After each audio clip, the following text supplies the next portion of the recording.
about the time he cursed the fig tree? You know, pious Christians sometimes make me very angry. They don't even know Christianity. They don't know the man they're following. He was a revolutionary. He was a dangerous man.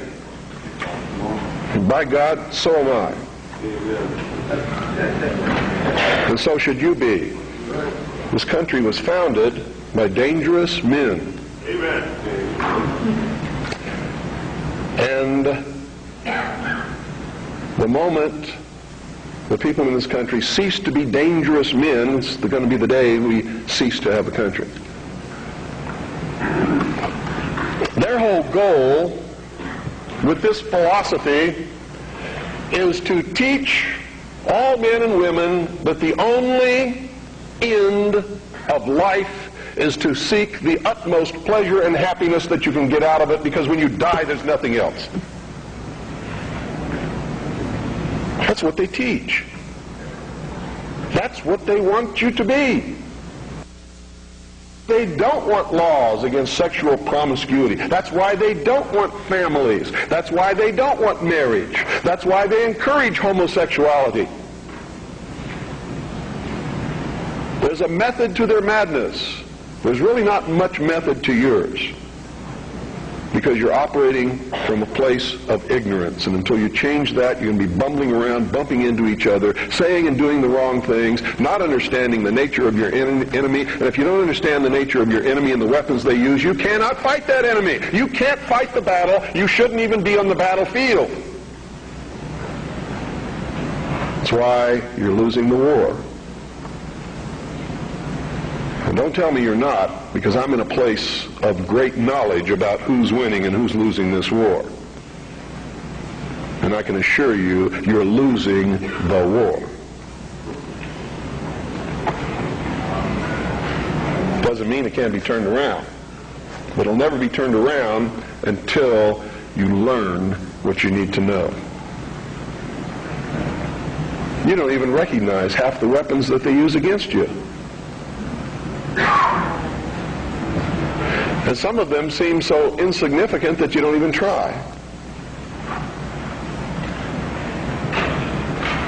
They want to create a world where everybody is happy all the time, doing all of the things that, if you're from a good religious upbringing, is wrong to do.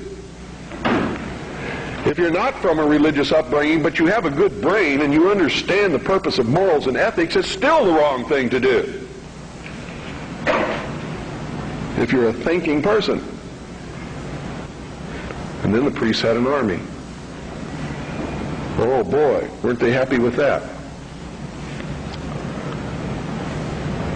Their whole purpose throughout history has been to teach a small number of people how to become adept at controlling everyone else, and presenting their societies as desirable to the profane, so that you'll go knock on the door and say, hey, can I be a member and be initiated, with the promise of learning some great secret. What is that secret? The secret is what I have just told you this morning.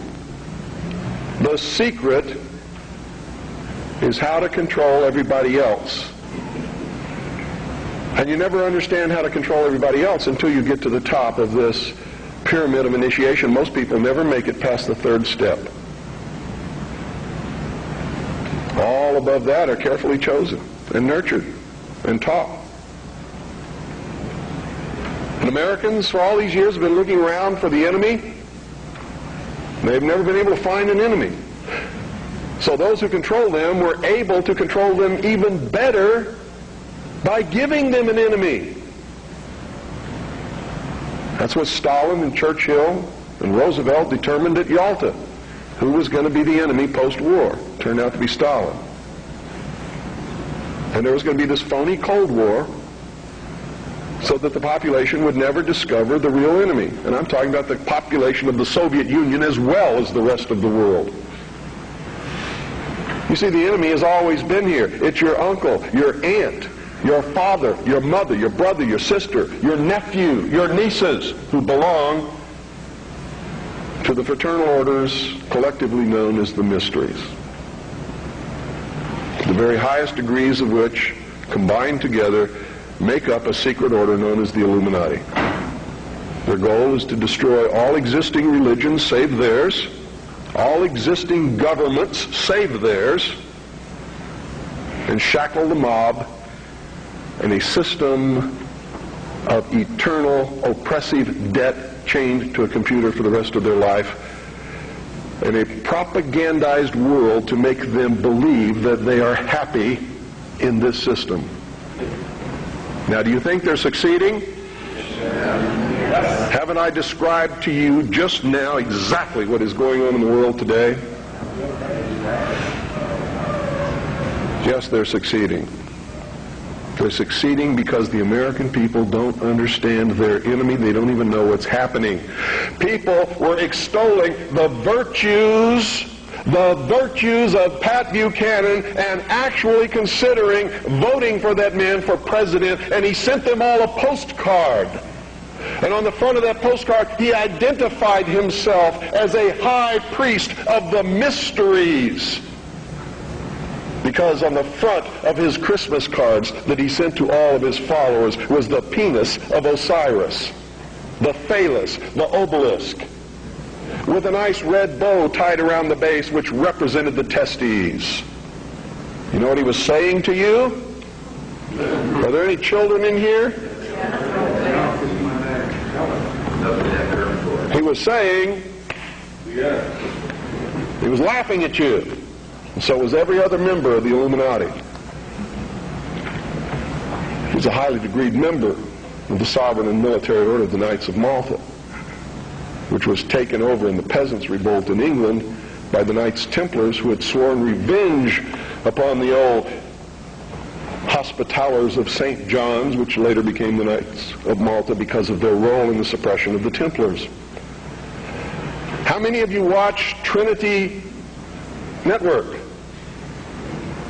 How many of you watch Pat Robertson? You ever seen the cross in the crown? Do you know what that means? It's the symbol of the Templars. The Knights Templar.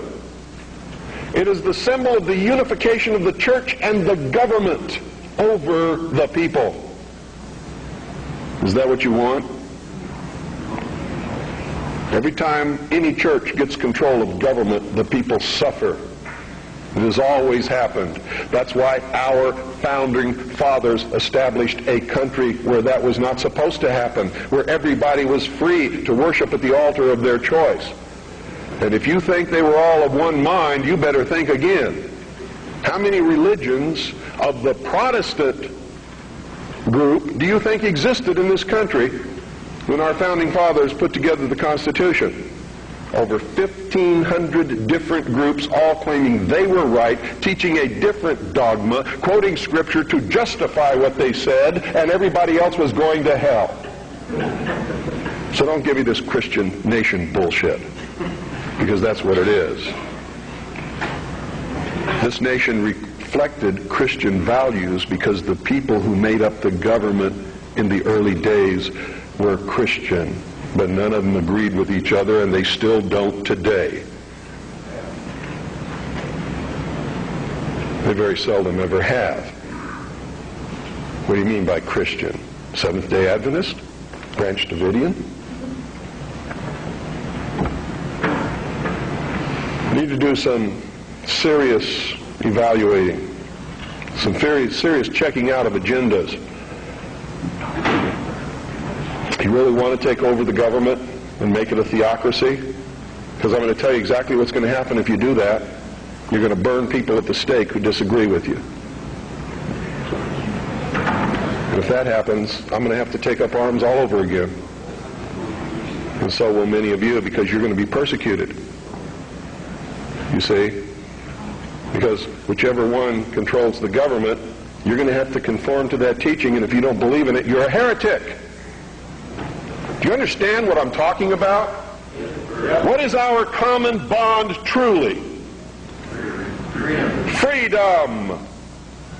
Freedom. Without freedom, you can't be a Christian no matter what denomination you belong to. You can't be a Buddhist. You can't own a donut shop. You can't drive from here to Oregon.